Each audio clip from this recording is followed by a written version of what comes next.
I'm Mary Fletcher Jones, and we're on the set of Conversations on Public Relations. We're visiting the D.C. offices of Ogilvy PR in Washington, D.C., and I have Karen Unterrecker here today, who you may know or you may not know as 10thFlrVending. Yes.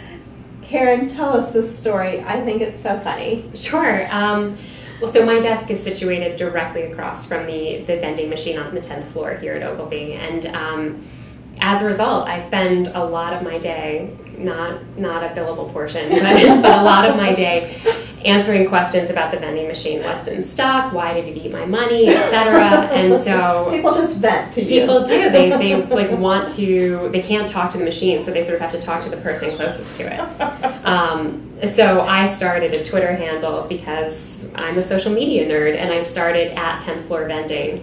And would sort of tweet about and in response to the situations. Oh, this person came by for his 5th time today, or that sort of thing.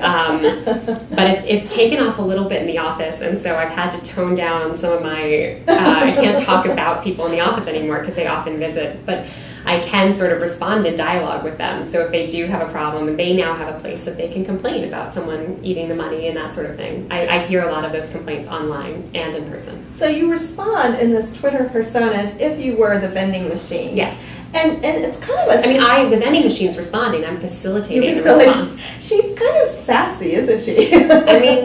She spends a lot of time plugged in by herself, so I think she's looking for a way to vent. So how is she dealing with her newfound fame? How many followers is she up to now? She's 84, I think. 84. My last count. She's now being followed by a couple of vending companies in Asia, from what I can tell. She hasn't actually, gotten any sort of professional perks from those relationships yet. And is it going to her head at all? Is she hoping to be the next Ashton Kutcher on Twitter? I don't know if it's going to her head, but I can say that there's been sort of an unfortunate response because the great thing about 10thFlrVending was that C8 was 5 cents, even though it was marked 85 cents. It was the great secret that we were all pretty pleased with. Okay. And there was a problem with row C, and when it was repaired, everything is now being charged as it should be. But I think a lot of people sort of feel as though there's the problem with the fact that her fame took off at the same time as C8 was suddenly full price.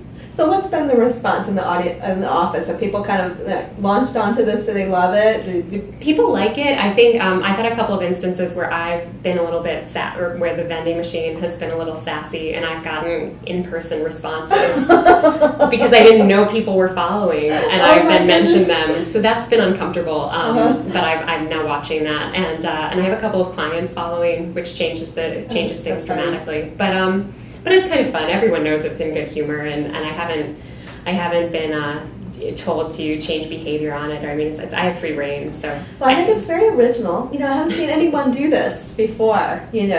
Speak as the persona for I don't want to call her an inanimate object, but not a human. No, it's true. It's definitely something. None of my friends in other offices do it or think it's normal. So it just occurred to you one day, and it has to help relieve your frustration with the whole, Yeah, it has. It's been like a good little. It's been a good little coffee break in the day, and I think it's been a lot of people who didn't know who I was before at least know me as the vending machine girl if they don't know my name. Thank you so much for telling us the story. I think it's priceless. You're welcome. I'm so glad I got